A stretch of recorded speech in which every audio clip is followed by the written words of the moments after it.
تو کیا پاکستان ٹیکنالوجی کی دنیا کا اگلا بڑا کھلاڑی بننے والا ہے؟ حکومت نے ایک ایسا قدم اٹھایا ہے، سمجھیں $1 ارب کا ایک بڑا داؤں جو ملک کا مستقبل ہمیشہ کے لیے بدل سکتا ہے۔ چلیے دیکھتے ہیں کہ آخر یہ سب ہے کیا۔ دیکھیں، اس وقت دنیا میں ایک بالکل نئی دوڑ لگی ہوئی ہے، اور یہ ہتھیاروں کی نہیں بلکہ ذہانت کی دوڑ ہے۔ ہر بڑا ملک AI یعنی مصنوعی ذہانت میں ایک دوسرے سے آگے نکلنے کی کوشش کر رہا ہے۔ کیوں؟ کیونکہ سب کو پتا ہے کہ آنے والا دور اسی کا ہے۔ تو سوال یہ ہے کہ اس عالمی میدان میں، اس بڑی ریس میں پاکستان کہاں کھڑا ہے؟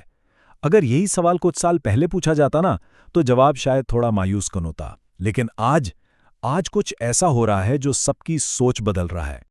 یہ صرف چند کمپنیوں کی انفرادی کوشش نہیں ہے، بلکہ یوں سمجھیں کہ یہ ایک قومی بیداری ہے۔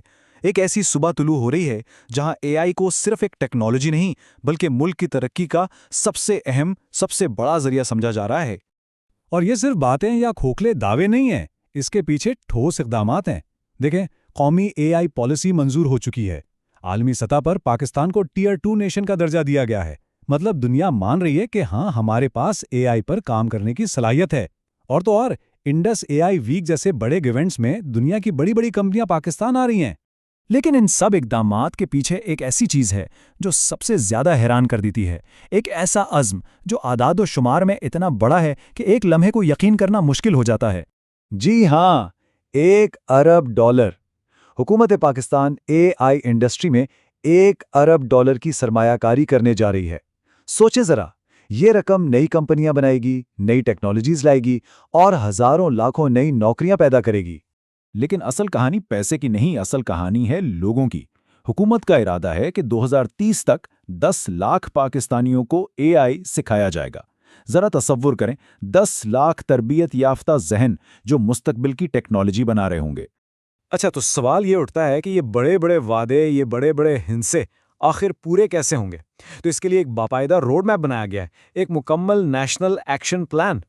یہ منصوبہ 3 ستونوں پر کھڑا ہے۔ پہلا، مضبوط پالیسیاں جو سرمایہ کاری کے لیے ایک مستحکم بنیاد فراہم کریں۔ دوسرا، دنیا سے جڑنا تاکہ بہترین علم اور ٹیکنالوجی پاکستان آ سکے۔ اور تیسرا اور سب سے اہم، اپنے ہی لوگوں کو تیار کرنا، نوجوانوں کو وہ ہنر سکھانا جس کی آج پوری دنیا کو ضرورت ہے۔ اب ذرا اس اعلیٰ سطحی حکمت عملی سے ہٹ کر دیکھتے ہیں کہ اس کا عام شہریوں اور معیشت پر اصل میں زمین پر کیا اثر پڑے گا۔ تو اس کا عام آدمی کو کیا فائدہ ہوگا؟ سیدھی سی بات ہے، اس کا مطلب ہے کہ انجینئرنگ کے طالب علموں کو ڈگری کے بعد اچھی نوکری ملے گی، نوجوانوں کو بڑی عالمی کمپنیوں میں انٹرنشپ کرنے کا موقع ملے گا، ہر شہر میں نئی ٹیکنالوجی کمپنیاں یعنی سٹارٹ اپس کھلیں گے، اور سب سے بڑھ کر ملک کی معیشت GDP تیزی سے آگے بڑھے گی۔ اور اس پورے منصوبے کی سب سے خوبصورت بات یہ ہے کہ یہ سب کے لیے ہے۔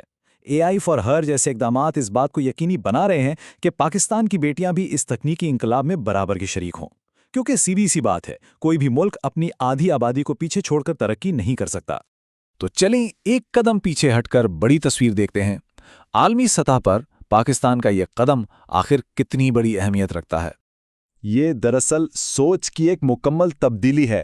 ہم فیکٹریوں اور روایتی صنعتوں سے نکل کر اب ڈیٹا اور الگوریتھم کی دنیا میں قدم رکھ رہے ہیں۔ یہ 20ویں صدی سے 21ویں صدی کی طرف ایک بہت بڑی چھلانگ ہے۔ کیونکہ آج کی جنگیں ٹینکوں اور توپوں سے نہیں، ٹیکنالوجی سے لڑی جاتی ہیں۔ اصل طاقت اب ڈیٹا اور AI میں ہے۔ تو کیا یہ وہ لمحہ ہے جس کا پاکستان کو انتظار تھا؟ کیا ہم اس نئی عالمی دوڑ میں دنیا کی قیادت کرنے کے لیے واقعی تیار ہیں؟